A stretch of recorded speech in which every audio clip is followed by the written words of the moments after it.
You okay? No pulse. He's not breathing in his start compressions. 1, 2, 3, 4, 5, 6, 7. Tim Collins, we'll call me today. I'm down at Hanceville Fire Rescue with Lieutenant Jacob Hudson. Lieutenant Hudson, you're back at it another year, another training for new firefighters and EMS providers. Can you tell us what you've got going on? Yes, sir. Last year we were talked about possibly not doing another 160 this year, but a recent increase in our volunteer ranks here in several of the surrounding departments has kind of given us the incentive to go ahead and do this again, starting with emergency care provider this past week. Well, that's super encouraging news that you've got folks wanting to join up. That's been a struggle the last few years. It has been. Volunteerism across the United States has seen a very steady decline, and ours and many departments around us have really been struggling. So it's encouraging to see a new increase in membership. So how many folks have you got signed up for this at this point? Right now we're sitting with 20 members. Heather, you're one of the 3 female recruits for this class. What got you attracted to this in the first place? I'd have to say that it's a random, something's always different. It gives you a sense of purpose, a sense of meaning. It helps you really prove to your community that, you know, there are people out here that care and want to make a difference. All right, I'm with Billy Garrison, another recruit down here in Hanceville for the 160 training. Billy, what got you interested in this in the first place? Well, first of all, growing up, I lived in a small little community, and we had multiple fires in the community, and I noticed them, and I'd watch the firefighters put out the fire, and that just made me want to be a firefighter. All right, I'm with Shawn. Now, Shawn, you are not typical of this class. You're not 18, 19, 20 years old. You got a little maturity. What made you want to get into the fire services a little bit later in life? It started with my daughter. She had gotten hurt, and there was nobody else around to really help her. And I didn't like not knowing, so I figured I would talk to my local fire department and see if I could get into it, and I ended up liking it a whole lot. And so really, this is about educating you first, isn't it? Yes, sir.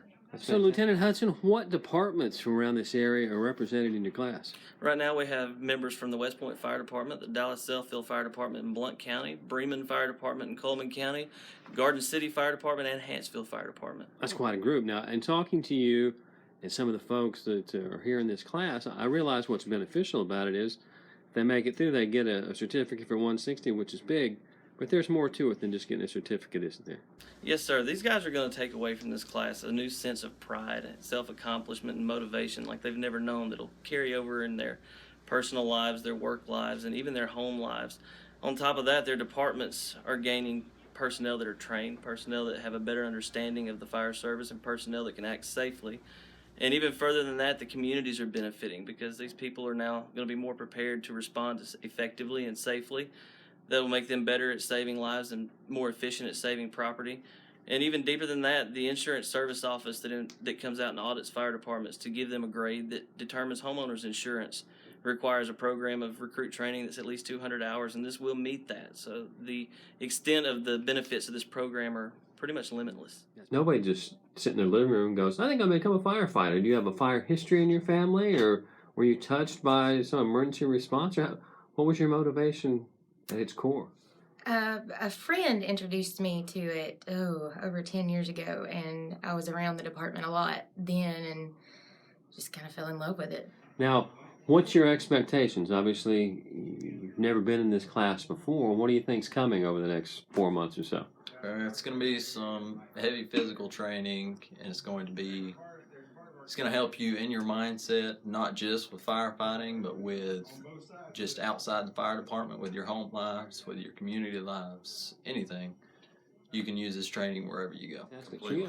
So your angle on this is you're coming in it from a medical perspective, but the 160 class, you're going to learn it all. I might as well, you know. I think that if you're in something, you might as well know a lot about the field, you know, in every aspect you do. All right, I'm with Britt Banks. He's going to be pretty much the fire instructor for this training down in Hanceville with 160. Britt, are you looking forward to it? I think this is your first time to take on a full class like this as an instructor, isn't it? Oh, yeah. It's been my first time taking on as lead instructor. I'm looking forward to every bit of it. I've helped with a few in the past and had fun doing it.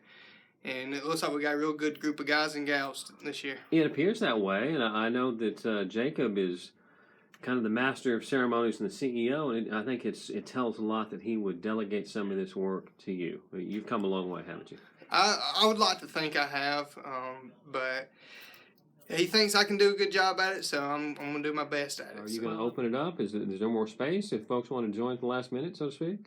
Well, at this point, because emergency care provider is a prerequisite for volunteer firefighter classes, if you don't already have that, then I cannot take you for the 160 class. However, since the 160 does not start till February the 7th, a week from Tuesday, we can still take new enrollment for anyone that already has emergency care provider or any level of EMS licensure. So if you have some sort of basic EMS training, you can jump into 160. That's correct. We'd love to have you. That's pretty awesome. Now, what's the cost? I mean, is it going to cost folks? There's not going to be any cost for the volunteer firefighter course. That's fantastic. And tell us a little bit about time commitment, days of the week, things like that. Classes are held every Tuesday and Thursday night, one Saturday a month.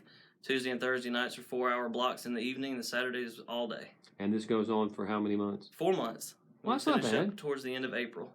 And so if you can make it through all that and you get your 160 certificate, well, tell me this, what are your expectations? Let's assume you make it through the 4 months of training, you get your 160 certificate, you're ready for all comers.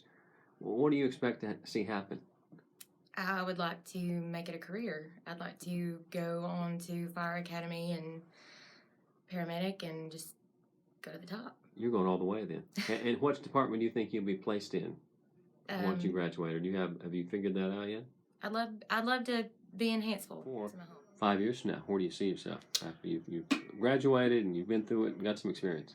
5 years from now, I hope to see myself right here at Hanceville Fire Department, because this is my hometown. This is where I grew up, and I just love to stay here because I know a lot of people here in the community, and I know they depend on the firemen and the policemen, first responders of this town to take care of them.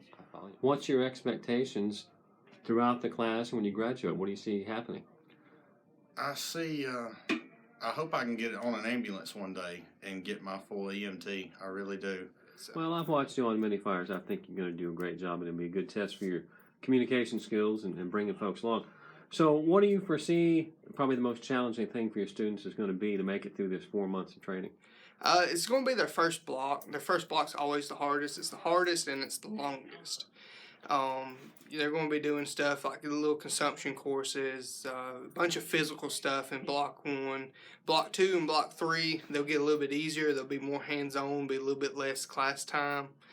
And just block 1's going to be their real fire skills. It's going to be their base of their PPE, ladders, just stuff like that, your basic firefighting stuff. It's all going to be in block 1, and then it's just as the other blocks come along, it's going to be a little bit. Gotcha. Now, I remember last year I came out towards the end. You guys had a dilapidated house where we did some rescues, did some fire training. Will it end up in that sort of scenario again? Yes, it will.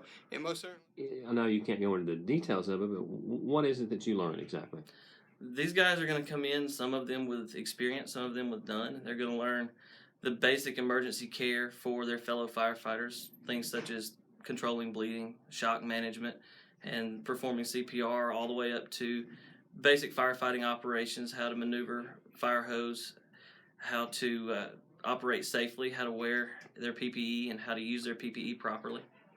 And you're going to explain what a PPE is for us that don't know what a PPE is? Their personal protective equipment, the turnout gear, the thing that makes them easily distinguishable as firefighters when you see them on the news and TV and other networks. I follow you. Now, when they graduate, is this exclusive to Coleman County, or they're going to end up in other departments like last year? They flew outside the county who came and went back home with it.